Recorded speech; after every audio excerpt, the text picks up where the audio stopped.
नमस्कार। मैं छत्तीसगढ़ अखबार के यूट्यूब चैनल इंडिया आजकल के स्टूडियो से सुनील कुमार। किसी छोटे देश को जब कोई बड़ी कामयाबी मिलती है तो बड़ी खुशी होती है। पूरी दुनिया में जहां अंग्रेज़ी का इस्तेमाल होता है, ये कहा जाता है कि दर्शकों का, श्रोताओं का, उनका समर्थन अंडरडॉग्स के साथ है। अंडरडॉग्स कुत्तों का नहीं होता। अंडरडॉग्स रहता है कि जो कमज़ोर हैं, पिछड़े हुए हैं, छोटे हैं, गरीब हैं, उनके साथ एक हमदर्दी भरा हुआ समर्थन रहता है। ऐसा ही 13 तारीख को हुआ। अभी 3 दिन पहले फुटबॉल के मैच चल रहे थे। केप वर्दे नाम का एक छोटा सा द्वीप समूह है अफ्रीका में, छोटा सा द्वीप समूह है। थोड़ा आपको हैरानी होगी सुनकर कि उसकी आबादी 5.25 लाख से 6 लाख के बीच है। केप वर्दे फुटबॉल में उसने एक दिग्गज टीम, एक देश की दिग्गज टीम है कैमरून की, उसको हराया और 2026 में होने वाले फुटबॉल के वर्ल्ड कप में दाखिला ले लिया। एक टीम जो कि क्वार्टर फाइनल के आगे कभी पहुंची नहीं थी। छोटा सा देश है। शायद 1975 में ये पुर्तगाल से आज़ाद हुआ और गरीब लड़के हैं वहाँ के जो फुटबॉल खेलते हैं। अलग अलग द्वीपों में बटा हुआ है, आपस में टीमें खेलती हैं फुटबॉल। देश ये मान के चलता है कि फुटबॉल का खेल नौजवानों को इंगेज रखता है, व्यस्त रखता है, वो जुर्म में नहीं उलझते, ऐसा माना जाता है। आपको बतलाऊं, मैं कश्मीर में भी यही किया गया। हिंदुस्तान के जो नौजवान आतंकी घटनाओं में, अलगाववादी घटनाओं में शामिल रहते थे, उनको दूर रखने के लिए जगह जगह फुटबॉल के टूर्नामेंट होने लगे, मैदान बनाए गए और नौजवान जो हैं उसमें खेल में व्यस्त हो गए। दूसरे अलगाववादी हिंसा वगैरह में उनका शामिल होना बंद हो गया। दुनिया के कई देशों में ये हुआ है। नौजवानों को जुर्म से दूर रखने के लिए उनको किसी खेल में व्यस्त रखना। केप वर्दे में भी नौजवानों को जुर्म से दूर रखने के लिए उनको इस तरह से फुटबॉल में इंगेज किया गया। आपस में देश में टीमें बनाई गई और छोटा सा देश, 5.25 से 6 लाख के बीच की आबादी है उसकी। वो फुटबॉल वर्ल्ड कप के फाइनल में, अभी फाइनल मुकाबलों में पहुंच गया है। आप सोचिए, छोटे से देश के लिए इस पल को, आज़ादी के बाद का 1975 में पुर्तगाल से जो आज़ादी मिली, उसके बाद का ये पल इतिहास का सबसे महत्वपूर्ण पल माना जा रहा है। जो राष्ट्रपति हैं वहाँ के, मैं नामों में नहीं उलझाऊंगा आपको क्योंकि नाम मेरा मकसद नहीं है। उनका कहना है कि ये हमारे लिए राष्ट्रीय गौरव का मौका है, ये ऐतिहासिक पल है हमारे लिए। सच में ही किसी को भी, आप देखिए इसमें कौन कौन से देश शामिल होते हैं फुटबॉल में। बड़े बड़े देश शामिल रहते हैं, Germany, France, Britain, Brazil, Argentina, कौन कौन शामिल नहीं होते हैं इसमें।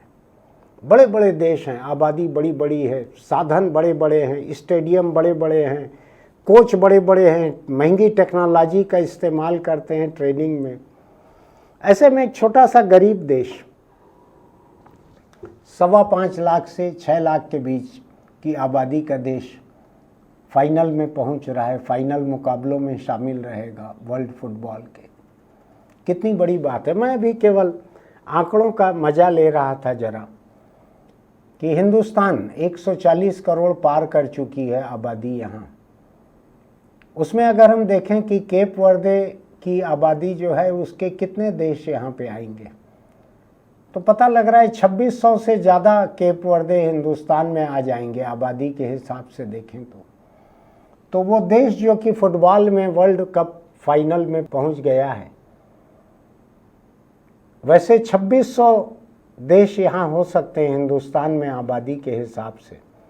हम वर्ल्ड कप फुटबॉल में कहाँ हैं, हिंदुस्तान कहाँ है, मुझको ठीक से नहीं मालूम है। खेल मेरी बहुत दिलचस्पी का विषय नहीं है, लेकिन ये मेरी दिलचस्पी का विषय है कि एक छोटा देश भी अपने लोगों को, नौजवान पीढ़ी को फुटबॉल में व्यस्त रख के कैसी अंतर्राष्ट्रीय कामयाबी पाता है। इससे मुझको ये लगता है कि कौन सा देश अपने नौजवानों का कैसा उपयोग करता है, उनको कहाँ पर व्यस्त रखता है। मैं अपने प्रदेश के बारे में और दूसरे प्रदेशों के बारे में बार बार ये देखता हूँ कि खेल मैदान सिमटते जा रहे हैं, इर्द गिर्द अवैध निर्माण हो रहा है, कब्जा हो रहा है, सरकारी नाजायज निर्माण हो रहा है, वहाँ पे कोई रेस्तरां बना दे रहे हैं, फूड मॉल बना दे रहे हैं, सड़क निकाल दे रहे हैं, पार्किंग निकाल दे रहे हैं। वहाँ पर राजनीतिक सभा होती है, सरकारी प्रदर्शनी लगती है, कारोबारी बिक्री की प्रदर्शनी लगती है, धार्मिक आध्यात्मिक प्रवचन होते हैं, सब कुछ होता है खेल के सिवा।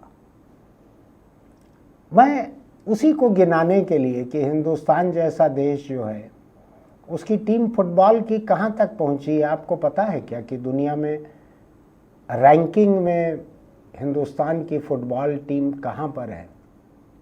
मैं बहुत ज़्यादा नहीं जानता हूँ, लेकिन मैं ये कहना चाहता हूँ कि 5-6 लाख आबादी का एक छोटा सा देश, गरीब भी है देश, पैसा वैसा नहीं है उनके पास में, वो देश जो है फाइनल तक पहुंच गया है। 2026 में जो होने वाला है वर्ल्ड कप फुटबॉल फाइनल, वहां तक पहुंच गया है। नौजवान जुर्म से दूर हैं, खेलने में व्यस्त हैं। हर देश को देखना चाहिए कि वो अपने नौजवानों को किस चीज़ में व्यस्त रखते हैं। हिंदुस्तानी नौजवान किस में व्यस्त हैं मुझको तो ज़्यादा जानकारी नहीं है।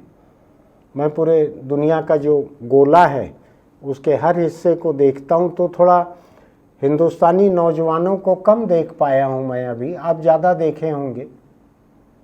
आप देखिए कि हिंदुस्तान के नौजवान किस चीज़ में आजकल व्यस्त हैं।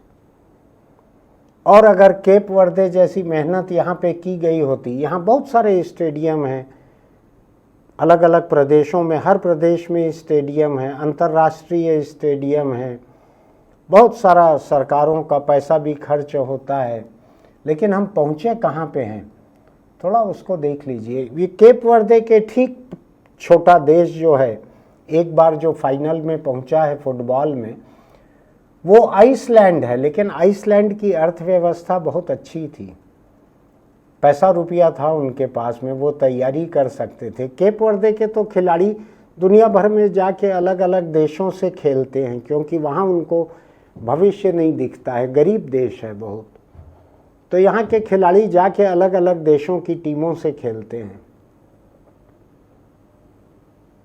फाइनल में पहुँचना, वर्ल्ड कप फाइनल में पहुँचना कितनी बड़ी बात होगी उस देश के लिए। राष्ट्रपति ने ठीक कहा है कि देश के आज़ाद होने के बाद से ये पल उनके लिए इतिहास में सबसे बड़ा है, सबसे बड़ा ऐतिहासिक पल है। कितने गर्व की बात है। एक छोटा सा 5-6 लाख आबादी का देश, गरीब देश अफ्रीका का, वो भी टापुओं में बंटा हुआ है, कई टापू हैं इतनी आबादी में। मैं बहुत ज़्यादा आपको ज्योग्राफी में भी उलझाना नहीं चाहता हूँ, मैं केवल ये याद दिलाना चाहता हूँ। चीन है जैसे हिंदुस्तान की आबादी के सबसे करीब का, लेकिन चीन जो है 2-3 खाली बोरी भेजते हैं वो लोग ओलंपिक वगैरह में, इतना मेडल लेके जाते हैं वहाँ से, 2-3 बोरी मेडल ले जाते हैं चीन वाले वहाँ पे। हिंदुस्तान में इक्का दुक्का मेडल आते हैं, एक हाथ, कभी गोल्ड, कभी सिल्वर, कभी ब्रॉन्ज, 2-3 अगर ओलंपिक मेडल आ गए तो बहुत बड़ा रहता है हिंदुस्तान के लिए। और टीम वाला तो मुझको कम ही याद पड़ता है कि हिंदुस्तान की टीम विश्व कप क्रिकेट के अलावा कुछ खेलती हो, जीतती हो, कम ही याद पड़ता है। मुझको लगता है हिंदुस्तान जैसे और भी जो देश हैं जिनको कोई मेडल ऐसा नहीं मिलता है, जो टूर्नामेंट में ऊपर तक नहीं जाते हैं। अब आप सोचिए कि हिंदुस्तान में अगर केप वर्दे के साइज़ का आबादी के हिसाब से टुकड़े काटें तो 2600 देश बनेंगे यहाँ पे उस आकार के। तो हमारी संभावना जो है आबादी के अनुपात में केप वर्दे के मुकाबले 2600 गुना ज़्यादा रहनी चाहिए थी, क्योंकि हम उतनी टीमें बना सकते हैं, आपस में मुकाबले कर सकते हैं। देश संपन्न भी है बहुत, ऐसा कहा जाता है। मैंने वहाँ की अर्थव्यवस्था से मिला के नहीं देखा है, लेकिन वो गरीब देश है। तो आज बस यही कहने आपके पास आया हूँ कि आप अपने देश के नौजवानों को किस चीज़ में व्यस्त रखते हैं, इससे आपके देश का भविष्य भी तय होता है। आप खेलकूद में व्यस्त रखते हैं, पढ़ाई लिखाई में व्यस्त रखते हैं, हुनर सीखने में व्यस्त रखते हैं, या उनको दुनिया का सबसे सस्ता डाटा देते हैं और थोड़ा आटा देते हैं 5 किलो। मैं नहीं जानता कि यहाँ के नौजवान किस में व्यस्त रहते हैं। कई लोग कहते हैं कि थोड़ा धर्म वगैरह में व्यस्त रहते हैं, मुझको ठीक से नहीं मालूम है, आप ज़्यादा जानते होंगे। इतनी नौजवान आबादी है हिंदुस्तान में, ये कहते हैं आबादी के भीतर नौजवानों का अनुपात जो है, यंग पॉपुलेशन जो है हिंदुस्तान की दुनिया में सबसे ज़्यादा में से एक है। चीन और हिंदुस्तान, यंग पॉपुलेशन बहुत है। चीन तो आर्थिक रूप से अधिक कामयाब देश माना जाता है, खेलकूद वगैरह में तो बहुत ही अति सफल देश है वो। मेडल की टैली चालू होती है तो चीन सबसे आगे रहता है दुनिया में। क्या किया जाए भारत का? क्या भारत केप वर्दे से कुछ सीख सकता है कि हमारे पास सीखने को कुछ नहीं है? हम वी आर ऑलरेडी विश्व गुरु, हमको कोई क्या सिखा देंगे? क्या किया जाए, थोड़ा सोचिएगा, अपने अपने मन में सोचिएगा। आपके घर में जवान बच्चे हों, पड़ोस में हों, उनको पूछिएगा तुम लोग क्या करते हो भाई? क्रिकेट देखते ज़रूर हो टीवी पे, उसमें कोई शक नहीं है, तभी तो इश्तहार मिलते हैं हजारों करोड़ों रुपए के, 10, 20, 50 हज़ार करोड़ तक के इश्तहार मिल जाते हैं। कोई बड़ा टूर्नामेंट रहता है क्रिकेट का तो पैसा ही पैसा है क्रिकेट में। लेकिन फुटबॉल, हॉकी, इन सब का क्या है? ओडिशा का मुझको मालूम है, नवीन पटनायक मुख्यमंत्री थे उस वक्त, उन्होंने हिंदुस्तान की हॉकी टीम को बढ़ाना शुरू किया, स्पॉन्सरशिप की उसकी, और बड़ा ऊपर तक पहुंची, कामयाब हुई वो। मैं नहीं जानता कि क्रिकेट के अलावा कोई और खेल जो है इस देश में महत्व पा रहा है कि नहीं। मैं कम जानता हूं खेलों के बारे में। आप सोच के देखिए कि हिंदुस्तान के नौजवानों को किस काम में लगाना चाहिए। कुछ लोगों का कहना है कि जो होता है वो ईश्वर करता है। मैं नहीं जानता केप वर्दे के खिलाड़ी वो खुद खेले या वो जो भी धर्म को मानते होंगे, ईश्वर को, उनके यहाँ चर्च के जीसस क्राइस्ट ने उनको आशीर्वाद दिया कि जाओ तुम फाइनल पहुँच जाओगे। मुझको मालूम नहीं है ठीक से मैंने, लेकिन मुझको हिंदुस्तान के बारे में ऐसा पढ़ने मिलता है, देखने मिलता है कि यहाँ नौजवानों के बीच धर्म वगैरह बड़ा लोकप्रिय है। एक तो सोशल मीडिया लोकप्रिय है, एक धर्म लोकप्रिय है, ऐसा 2-3 चीज़ों का पता लगता है। क्या किया जा सकता है? हिंदुस्तान तो इतना बड़ा देश है, 2600 गुना बड़ा है केप वर्दे से। यहाँ नौजवान आबादी बहुत ज़्यादा है। कश्मीर हिंदुस्तान का ही हिस्सा है, कश्मीर, वहाँ पे किया गया। हमने कुछ अर्सा पहले एक जर्मन न्यूज़ एजेंसी है डाइचे वेले, उसका एक लेख अखबार में छापा था कि कश्मीर में नौजवानों को आतंक से, अलगाववाद से, बेचैनी से बचाने के लिए जगह जगह छोटे छोटे से फुटबॉल मैदान बनाकर उनकी टीम बनाई गई, उनको बढ़ावा दिया गया, उसका बड़ा अच्छा असर हुआ है। इधर हम देखते हैं कि नौजवान जुर्म में लगे हुए हैं, नशे में लगे हुए हैं, अंधाधुंध बढ़ रहा है, नशा जुर्म दोनों बढ़ते जा रहा है। कुछ लोग कहते हैं धर्म भी बढ़ रहा है, मुझको ठीक से पता नहीं है कितना नौजवानों के बीच धर्म लोकप्रिय है, और क्या धर्म के साथ साथ फुटबॉल हो सकता है कि नहीं, हॉकी हो सकता है कि नहीं, क्रिकेट देखना तो हो सकता है, ऐसा देखता हूँ मैं, देखते हैं लोग क्रिकेट को, लेकिन खेलना, इसके बारे में सोचिएगा। अपने आसपास के नौजवान लोगों से पूछिएगा तुम लोग किस चीज़ में अपनी जवानी लगा रहे हो भाई। वो डेटा वेटा तो ठीक है, वो सोशल मीडिया डेटा और वो सोशल मीडिया पे लोगों को धमकाना, वो सब तो ठीक है। खेलते कूदते भी हो क्या, कुछ मैदान में मेहनत करते हो क्या, थोड़ा पूछिएगा। सरकार के कोई लोग मिल जाएं आपको, उनको भी पूछिएगा। केप वर्दे की जानकारी को ज़रूर रखिएगा। 6 लाख से कम आबादी का एक देश है। इधर तो मेरे यहाँ तो एक विधानसभा सीट जो है उसकी आबादी 6 लाख से ज़्यादा है। अब मैं सोचूं कि मेरा शहर जो है वो उसमें ऐसी केप वर्दे जैसे 4-5 देश आ सकते हैं। तो क्या यहाँ की 4 टीम पहुँच सकती है वर्ल्ड कप तक? सोच के देखिए क्या हो सकता है। आंकड़ों से मैं तुलना कर रहा हूँ, बुरा मत मानिएगा, कोई अपमान का इरादा नहीं, मैं केवल याद दिला रहा हूँ कि दुनिया के कई देश अपने नौजवानों को जुर्म में फंसने से बचाने के लिए उन्होंने खेल का सहारा लिया है। आपको लगता है कि इधर हिंदुस्तान में कुछ नौजवान जो हैं नशे और जुर्म की तरफ बढ़ रहे हैं, तो आप सोचिएगा, आपको लगता है नहीं बढ़ रहे हैं तो क्या ज़रूरत है वर्ल्ड कप जाने की? हम वैसे ही मस्त हैं, आटा और डाटा दोनों मिल जा रहा है सस्ते में। फिर मिलेंगे। आपको लगता है मैंने आपके सोचने का कुछ सामान छोड़ा है यहाँ पे, तो आप हमारे YouTube चैनल इंडिया आजकल को सब्सक्राइब कीजिएगा, लाइक कीजिएगा, नोटिफिकेशन की बटन दबाइएगा। और एक छोटा सा देश है, 6 लाख से कम आबादी का केप वर्दे, ये जब फाइनल में आपको मिलेगा 2026 में फुटबॉल के वर्ल्ड कप फाइनल में, तो ताली बजा के उनकी हौसला अफजाई ज़रूर कीजिएगा केप वर्दे की।